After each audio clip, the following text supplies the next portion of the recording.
దేవుని నామంలో మీ అందరికీ నా శుభాభివందనాలు తెలియజేస్తున్నాను. రాబోయేటటువంటి సెమినార్లో విలువైన మహోన్నతమైన దేవుని కృపను గూర్చి పాడేటటువంటి ఒక విలువైన పాట మీ అందరికీ తీసుకురావటానికి, మీ అందరి ముందుకి తీసుకురావటానికి మేము ఎంతగానో సంతోషిస్తున్నాము. దేవుని కృపను బట్టి ఇప్పటి వరకు వచ్చిన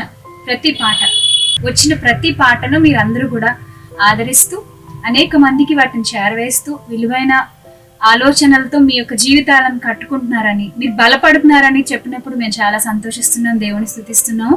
ఇక మీదటి కూడా రాబోయేటటువంటి పాట ఈ పొంగల్ హాలిడేస్ లో, ఈ జనవరి సెమినార్ లో రాబోతున్నటువంటి ఈ పాటను మీరు తప్పక విని దానిని బట్టి మీరు బలపరచబడి అనేకులకు షేర్ చేస్తారని నేను నమ్ముతున్నాను. దేవుడి యొక్క కృపను గురించి పాడేటటువంటి పాట, ఆయనని ఒక భక్తురాలు వేడుకునేటటువంటి పాట, ప్రార్థనని పాట రూపంలో మలిస్తే అది ఎంత అద్భుతంగా ఉంటుందో ఈ పాట తెలియజేస్తుంది.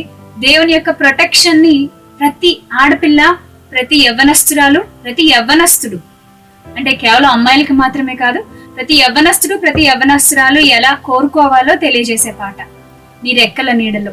కాబట్టి ఇలాంటి విలువైన పాటలను మీరందరూ కూడా వాక్యానుసారమైనటువంటి పాటలను స్వీకరించి వాటితో మీ యొక్క జీవితాలను మరింత గొప్పగా దేవునికి ఇష్టమైన స్థితిలో నడిపించుకుంటారని నేను ఆశిస్తున్నాను. Thank you. God bless you.